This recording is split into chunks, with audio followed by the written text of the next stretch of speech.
அதற்கு பிறகு நம்முடைய சின்னவர் அவர்கள் வந்தார்கள். ரெட் ஜெயண்ட் என்ற நிறுவனத்தை துவங்கினார்கள். அதன் மூலமாக படங்களை எடுத்தார்கள். முதல் படமாக நீங்கள் யாரை வாரிசு என்று சொன்னீர்களோ அதை விஜய் அவர்களே கதாநாயகனாக நடித்தார்கள். பிறகு அவரே கதாநாயகனானார், அரசியலுக்கு வந்தார். அவரை பார்த்து நீங்கள் ஏன் நீ சினிமா வாரிசாக வந்தாய் என்று கேட்கவில்லை. திமுக நிகழ்ச்சி மேடையில் பேசிய அக்கட்சியின் பேச்சாளர் மற்றும் இயக்குநருமான போஸ் வெங்கட் தமிழக வெற்றிக் கழக தலைவர் விஜயை கடுமையாக தாக்கி பேசியுள்ளார். அவர் என்று இந்த ஊழல் ஆட்சியை அகற்றுவோம் என்று 6 மாதங்களுக்கு முன்பு சொன்னாரோ அன்றைக்கே நான் கேட்டேன், அந்த ஊழல்களை பட்டியலிடுங்கள் என்று கேட்டேன். இன்று வரை பட்டியலிடவில்லை. அப்ப என்ன அர்த்தம்? பொய் சொல்கிறார். இதான் நான் மேடையில சொன்னேன்.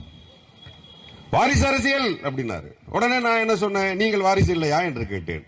உங்களுடைய தாத்தால ஆரம்பிச்சு உங்களுடைய மகன் வரையில் அவர் இயக்குநராக வந்திருக்கிறார். அப்ப அது வாரிசு இல்லையா என்று கேட்டேன். நான் இன்னொரு விளக்கம் கூட கொடுக்கிறேன் உங்களுக்கு. டாக்டர் கலைஞர் அவர்கள் எழுதாத வசனங்களா?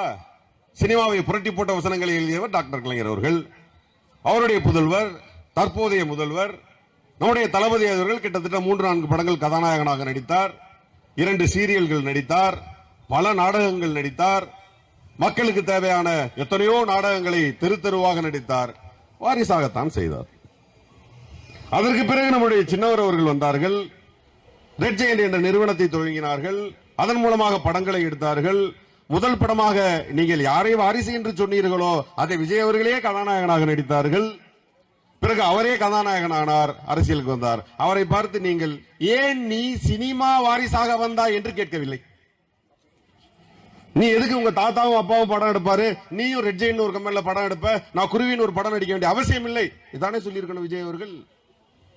ஏன் அங்கே மட்டும் வாரிசு இல்ல? இந்த கேள்வி வருமா வராதா? அங்கே கேட்கப்படாத வாரிசு என்ற கேள்வி அரசியல் மட்டும் நீ எப்படி கேட்ப? அப்ப சுயநலமா இல்லையா? அப்ப அது பொய்யா இல்லையா? அதை யார் கேட்கறது? அதைத்தான் கேட்டேன். ஏன் கோபப்படுறீங்க? செய்திகளை உள்ளது உள்ளபடி தெரிந்து கொள்ள ரெஃப்ளெக்ட் நியூஸை சப்ஸ்கிரைப் பண்ணுங்க.